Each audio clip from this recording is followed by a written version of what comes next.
Hey guys, ThinkingGamer here again today. I am going to be continuing my scouting series. This time I am going to be continuing with the Protoss. I'm going to show you some of the neat little things they can do to scout their enemy, which, as I said in my previous video on Terrans, is one of the most important things you can do in a game. The thing about Protoss is at the early game, they don't have as many cool little scouting options as both Zerg and Terran do. But they do got some cool mid and late game stuff. Now, when it comes to the early game, just like the Terrans, what you're going to want to do is you're going to want to send a probe right on over to their base, kind of figure out what they're doing, see if they're rushing you, see what their build is. You know, if they're going early gas, you can kind of tell maybe, hey, they're going to go tech, or if they're going tons of no gas, and they might be building up an army. But just simply determining what your opponent is doing with a probe can help a lot. You're going to want to send more than one or two probes over there until you can get a hold of a robotics facility. Once you get a hold of a robotics facility, it unlocks one of the most versatile scouting units that the Protoss have, which is namely this observer here, which can also be upgraded for speed. The nice thing about the observer is it is mobile, it is airborne, and it is permanently cloaked. You can send the observer anywhere you want, and as long as they don't detect it, you can really get some good information. Now let's go ahead and send them on down there, see what we can find out about my enemy.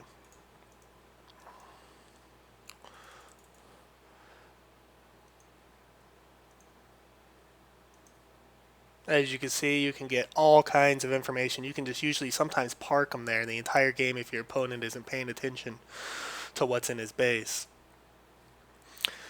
Now, another cool thing that that the Protoss can do, and they can do this if you decide to go early air rather than going for a robotics facility, is they can use phoenixes. The nice thing about phoenixes is they're also airborne, but they are very nimble little units.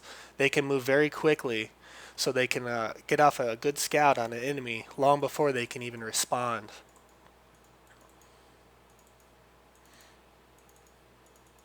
As you can see, I just ran around his whole base and didn't even take any damage. My shields will recharge on him.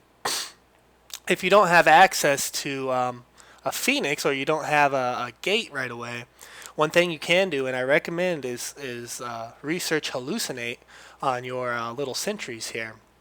The cool thing about hallucinated units is they are every bit as good of a scout as a real unit.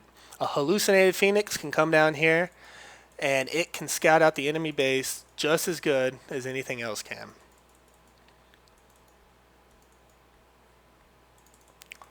This is a little trick you can use if you don't have access to the air units. You can quickly build a hallucinated unit for just a little bit of energy, and even if it gets destroyed, you lost nothing and gained everything. Dark Templars, since they are permanently cloaked, are pretty good little scouting units. They can get in different places, and they can scout out pretty good. They are expensive.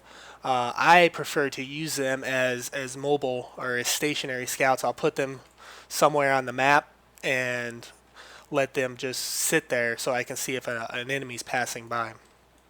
As always, it is always important to control these Xel'Naga towers, as they do provide a very large field of vision.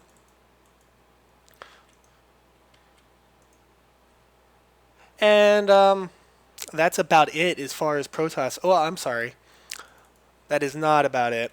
Another cool thing that you can do for scouting involves your stalkers here. What the stalkers can do is they have this nice little ability that allows them to blink up into enemy bases. So even if they are walled off, you can go up in there and get a good amount of information about what your enemy is doing. Yeah, this guy's starting to piss me off. But anyways, this is TheThinkingGamer, and I hope you guys find this useful. And my next video will be on the Zerg, so stay tuned, and you guys have a great day. Bye.